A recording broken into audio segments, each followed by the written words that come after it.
Bismillahirrahmanirrahim. Assalamu alaikum, dear students. Today we will study Smart Social Studies for class 5, chapter number 10 on page 68, and the title of the chapter is the deforestation. First of all, we will see what is the deforestation. Deforestation क्या है? Forestation क्या है? अगर हम planting करते हैं, plants को लगाते हैं, तो उस प्रोसेस को फॉरेस्टेशन कहते हैं। मतलब दरख्त लगाने का, प्लांटिंग, ग्रीन प्लांट्स लगाने का, जंगल्स जो होते हैं वो फॉरेस्टेशन है। अगर हम उन दरख्तों को काटना शुरू कर देते हैं, फॉरेस्ट को ख़त्म करते हैं, तो वो प्रोसेस डिफॉरेस्टेशन कहलाता है।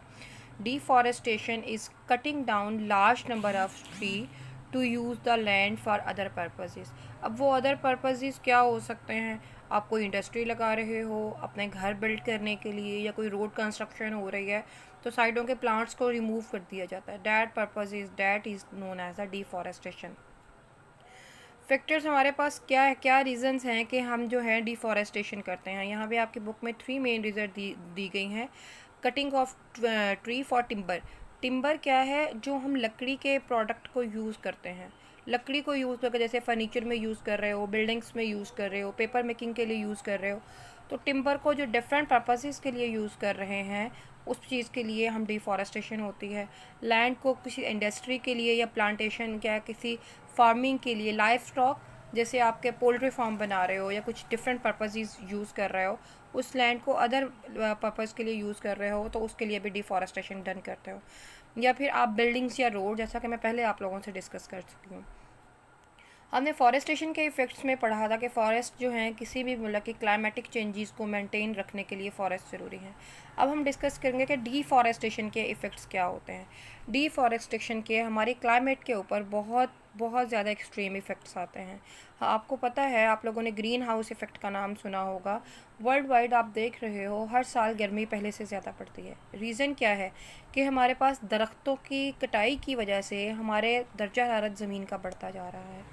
अब हम स्टेप बाय स्टेप कुछ चीज़ें डिस्कस करेंगे और देखेंगे कि ये ग्रीन हाउस इफ़ेक्ट होता क्या है। सबसे पहले हम देखते हैं कि हमारे पास जब फ्लड और एरेंस, ये जो सिस्टम है, एरेंस क्या है और फ्लड्स में ज़्यादती क्यों होती जा रही है। अगर आप देखते हो, जहाँ पे प्लांट्स लगे होते हैं, तो उस एरिया की जो सॉइल होती है दरख्तों के साथ बाइंडेड होती है। क्या है कि जिस वक्त आप दरख्त काटना शुरू कर देते हो, तो बारिशों के बाद जो ज़मीन की अपर लेयर है, सॉइल है, जो फर्टाइल स्लिट है, जो ज़रखेज़ मिट्टी होती है, वो वहाँ से बारिश के पानी के साथ चली जाती है हमारे डैम्स में, दरियाओं में, नहरों में। जिस वक्त बारिशें एक्सेस होती हैं, दो प्रोसेस हो रहे हैं। एक तो हमारी फर्टाइल स्लिट रिमूव हो रही है, जो हमारी फर्टाइल स्लिट, जो हमारी ज़मीन की अपर लेयर रिमूव आउट हो रही है, उसे हम इरोजन कहते हैं।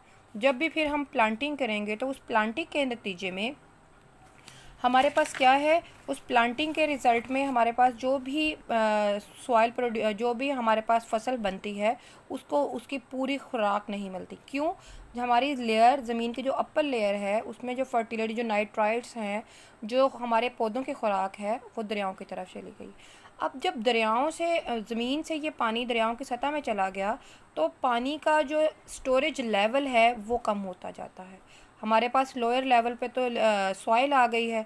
जब यहाँ पे हमारे पास सॉइल प्रेजेंट है, तो पानी स्टोरेज कम हो जाता है। पानी स्टोरेज कम होने की वजह से ये ओवरफ्लड होके हमारे पास जो लिविंग एरियाज़ हैं, मजबूरन पानी हमारे पास रेनी डेज़ में उन जगहों पे आ जाता है, जिसकी वजह से हमारे पास फ्लड्स और एरोजन काज होती है। नेक्स्ट हम देखेंगे ड्राफ्ट क्या चीज़ है। अगर आप पौधे प्रेजेंट होते हैं, तो पौधे क्या करते हैं, हमारे एटमॉस्फेयर के अंदर जितनी भी मॉइस्चर प्रेजेंट है, उस मॉइस्चर को एब्जॉर्ब करते हैं। मॉइस्चर को एब्जॉर्ब करने के बाद हमारे एटमॉस्फेयर को कूल डाउन रखते हैं, और हमारे एटमॉस्फेयर के अंदर ह्यूमिडिटी को मेंटेन रखते हैं, और जिस सॉइल के अंदर प्रेजेंट हैं, उस सॉइल को भी मॉइस्ट रखते हैं। क्योंकि पौधे अपनी रूट्स के थ्रू पानी को लाते हैं, तो ज़मीन की अपर लेयर जो है मॉइस्चर रहती है। अब ड्राफ्ट क्या है? हमारे पास एक लंबा सीज़न अगर बारिशें नहीं होती हैं, तो हम क्या कहते हैं कि वो ड्राफ्ट है। Drought is a prolong period of unusually dry weather. क्या है? ड्राई वेदर चलता रहता है और हमारे पास बारिशें नहीं हो रही हैं। बारिश ना होने की वजह से हमारे पास जो ज़मीन है, उसकी जो अपर लेयर है, वहाँ पे मॉइस्चर कम हो जाता है, और हमारी एटमॉस्फेरिक कंडीशंस जो हैं वो स्वेयर हो जाती हैं। नेक्स्ट हम देखते हैं कि हमारे पास पोल्यूशन, जैसे जैसे आपको पता है कि प्लांट फोटोसिंथेसिस के प्रोसेस के ज़रिए कार्बन डाइऑक्साइड जो कि ये इंडस्ट्रीज़ प्रोड्यूस करती हैं, कार्बन डाइऑक्साइड को एब्जॉर्ब करते हैं और ऑक्सीजन को प्रोड्यूस करते हैं, जो ऑक्सीजन हम लिविंग पर्सन यूज़ करते हैं।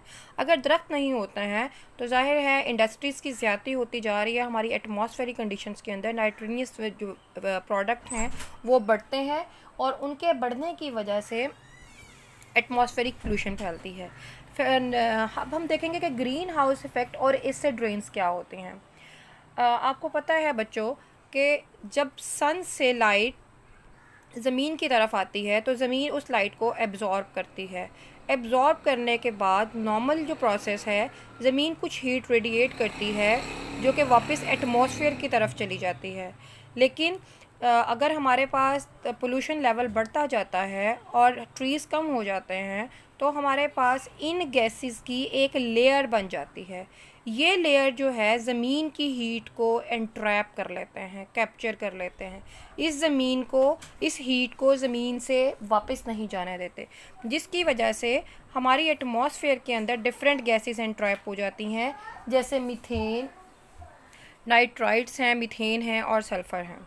इस प्रोसेस को हम कहते हैं कि ये ग्रीन हाउस इफ़ेक्ट है। क्या है कि हमारी एटमॉस्फेयर के गिर्द एक गैसेस की लेयर बन गई है जिसमें